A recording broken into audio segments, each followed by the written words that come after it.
Book 7, the Book of Yoga, Canto 7, the Cosmic Spirit and Cosmic Consciousness, page 556, second line.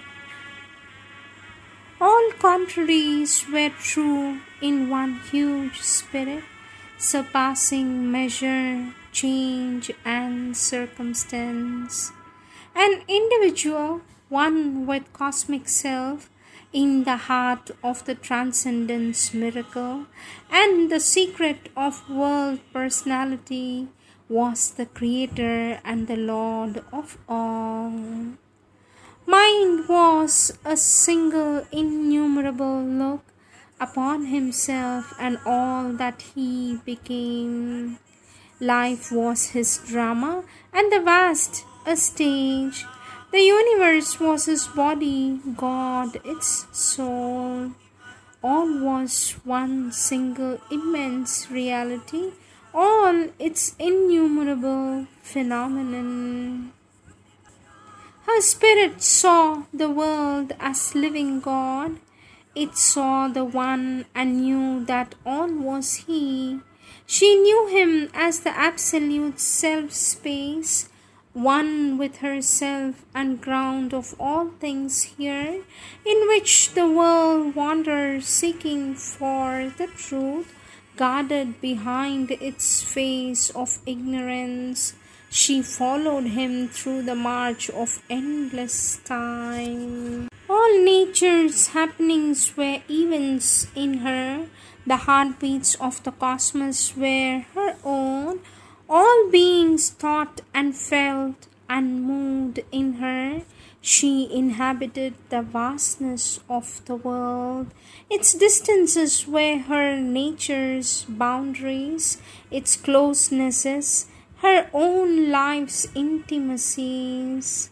Her mind became familiar with its mind. Its body was her body's larger frame, in which she lived and knew herself in it. One multitudinous in its multitudes. She was a single being, yet all things. The world was her spirit's wide circumference. The thoughts of others were her intimates, their feelings close to her universal heart, their bodies, her many bodies kin to her. She was no more herself, but the world. Out of the infinitudes all came to her. Into the infinitudes sentient she spread. Infinity was her own natural home. Nowhere she dwelt, her spirit was everywhere. The distant constellations wheeled round her. Earth saw her born, all worlds were her colonies. The greater worlds of life and mind were hers. All nature reproduced her in its lines. Its moments were large copies of her own. She was the single self of all these selves. She was in them, and they were all in her. This first was an immense identity, in which her own identity was lost. What seemed herself was an image of the whole. She was a subconscient life of tree and flower, the outbreak of the honeyed buds of spring. She burned in the passion and splendor of the rose. She was the red heart of the passion flower, the dream white of the lotus in its bloom.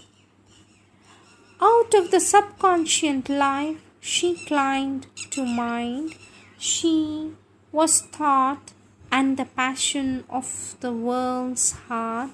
She was the Godhead hid in the heart of man. She was the climbing of his soul to God. The cosmos flowed in her. She was its bed. She was time and the dreams of God in time. She was space and the whiteness of his days.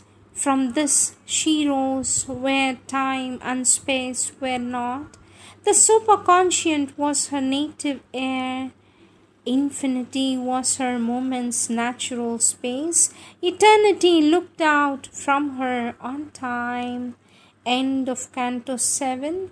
End of Book 7.